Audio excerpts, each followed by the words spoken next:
Darnold looks inside. It's caught. The Seahawks win the game.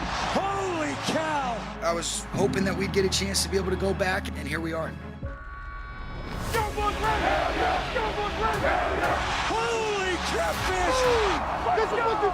Left for dog! Now they're cooking with gas! An NFC Championship at Lumen with the 12 behind us. Doesn't get any better than that.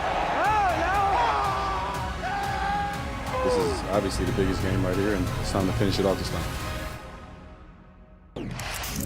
That's right. The Rams and the Seahawks are preparing for their third matchup this season this weekend in the NFC Championship game. So far, the rivalry has been very evenly matched, with both teams putting up 29 points per game and 415 yards per game.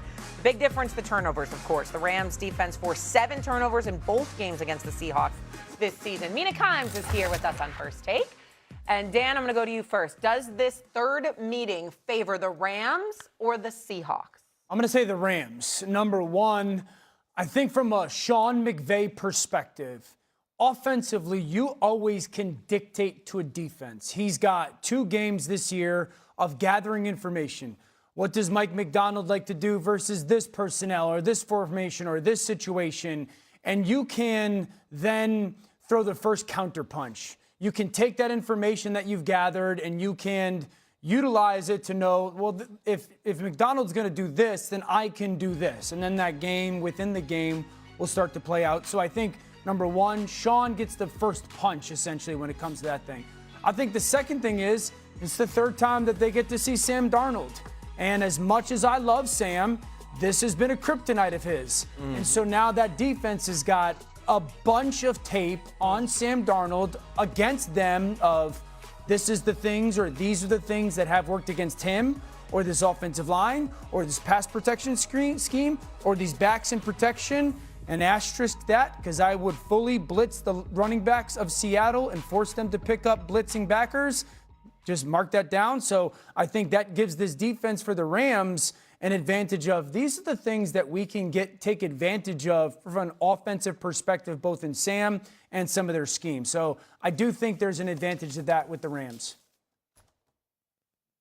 Yeah, so to be clear, I'm not picking the Rams to win this game. But as far as the question goes, who benefits most from the third meeting? It is also the Rams for me. I echo Dan's thoughts on Sean McVay, and I would add to that, I think the veteran quarterback here, Matthew Stafford, who's played a lot of football and seen a lot of things, him getting to face this Seahawks defense for the third time, I do feel is advantageous to him. I would also add this, going back and rewatching, the second game in Week 16, some key injuries for the Rams. Quentin Lake, their hybrid nickel safety, did not play in that game. You saw him bounce back in a big way last week. He is a very impactful player on this defense, particularly Seahawks want to run the ball on them. It allows the Rams to play those lighter looks and stop the run. And then Davante Adams didn't play in that game. Now, Davante Adams, to me, doesn't look to be all the way back per se, but it's undeniable that his presence does help the Rams. When I looked on the Seahawks side, I didn't see as many players coming back. So for me, third time does help the Rams, even though I'm not picking them to win the game. Yeah, for me, I actually go with the Seattle Seahawks because the third matchup, in my opinion, helps the team that's continuing to evolve.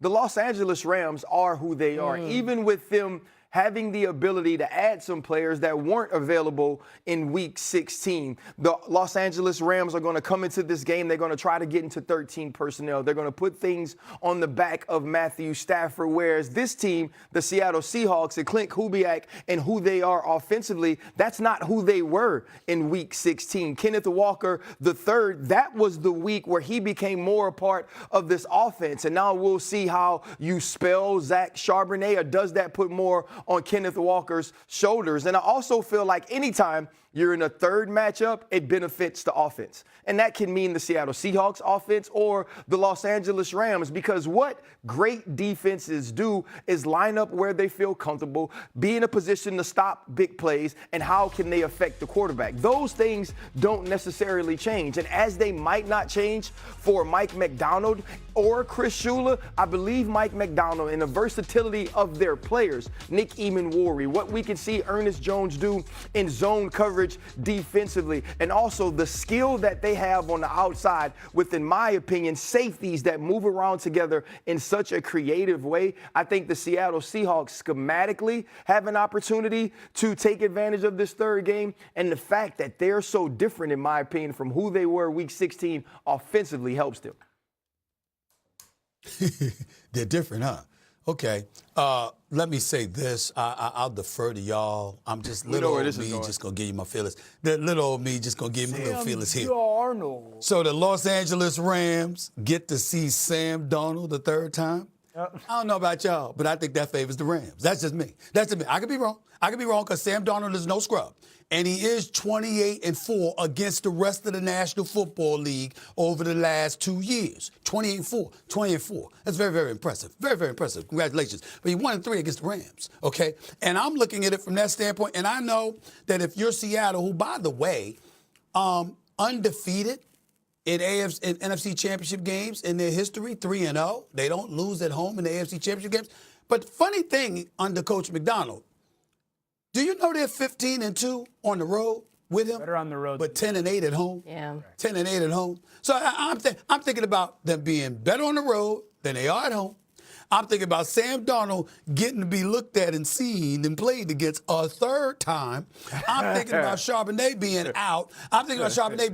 Now, Kenneth Walker's got like 275 yards from scrimmage in the 2 games he's gone against the Rams this year, getting like 6 yards a carry. Brother's doing his thing. And obviously he can fill him, but Mina just pointed out how the Rams got a piece back on defense, and that's going to help them to defend against the run. I'm thinking about all those things. The only thing that I would say that the Rams are at a disadvantage is that they've had 2 playoff games and Seattle only had 1, and it really wasn't a game because they annihilated the San Francisco 49ers 41-6. And as a result, they are not nicked and beat up, or at least a little bit, whereas we can't say that about the Rams. But when I think about what the Rams are bringing to the table, and I think about how the defense has served to rattle Sam Darnold, all I'm saying, D.O., is I got to see it to believe it. Sam Darnold, NFC Championship game against the Los Angeles Rams, his kryptonite. He rises above all of that and answers the call. You got to show me in order for me to believe that. I'm going with the Rams to win this game. Listen. I'm going with the Rams to win this game. Well, you got Rams colors on, so it's nice Rams blue. One of Rams colors. Go ahead, Mina. One of them. All right, look, that's totally fair on Darnold. My belief is that the Seahawks' discovery of the run game in the second, or the final third of the season should help settle him the way we've seen in recent weeks. But I want to make a point, and Dan Orlovsky might have to put on earmuffs because I'm worried what's going to happen to his head. It might explode when I say this. Matthew Stafford's had a bad postseason, y'all. Yep. Like, let's talk about it. These last 2 games have not been up to his standard by any stretch. Dan, you might actually admit this, so I don't want to speak for you here. And that was against the Panthers and the Bears. Now you're going up against the defense in the NFL, certainly the best defense left, and you're coming off of 2 of arguably like some of the worst games. They're not of the entire season for him, but he has not played well. Does that not concern anyone just a little bit that Matthew Stafford has not been playing well in the postseason and that he might be a little bit banged up? Just throwing that out there. Yeah, so you know me, we were texting about it in game. I talked about it on live this week. I don't think Matthew played well against the Bears. I don't think Sean McVay was good against the Bears. They find a way to win, all that. How much the weather impacted that because the negative temperature, all that. So I agree. I don't think he played as bad against the Panthers as people kind of made him out to play. I think it's hard to throw for 360 on the road and play poorly. But I agree. It hasn't been like an easy sledding offensively for them. Their offensive line hasn't been as good as it's been protection-wise, some blown protections against the Chicago Bears that have my attention. This is what I would say in regards to the matchup of Stafford and that Rams offense versus Seattle's defense. I think the only way, and this is what Chicago did to slow this offense, is you got to make him uncomfortable. If you don't, he will rip you apart like he did in Week 16. And so if the Seahawks are capable of doing that, I think that's their best chance to win. I totally agree with that. But if they don't, they'll have 40 put on them again because the Rams' offense is that explosive. Yeah. This is the first playoff. Well, Okay, go ahead, Essay. as Robert De Niro said to Al Pacino in the movie Heat, there's a flip side to that coin. And that flip side is Jared Verse, who's got 14 pressures against Sam Darnold in the 2 games they played against them this year. I mean, and it ain't just him.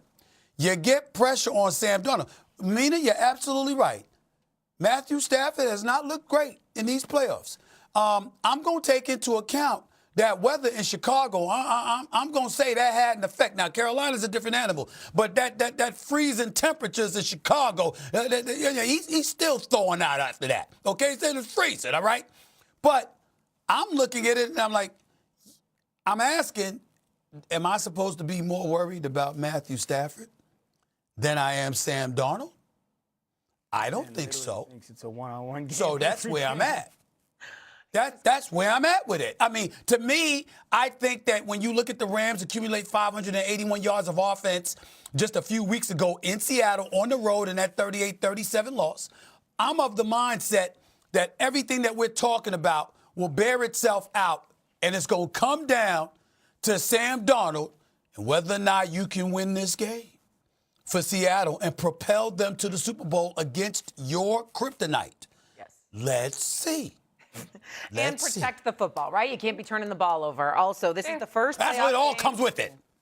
This is the first playoff game between teams that have been decided by 2 or fewer points, and they've played twice in the season. This is going to be a close game no matter what. Coming up on First Take, Caleb Williams and the Bears outperformed expectations this season. Should we expect more of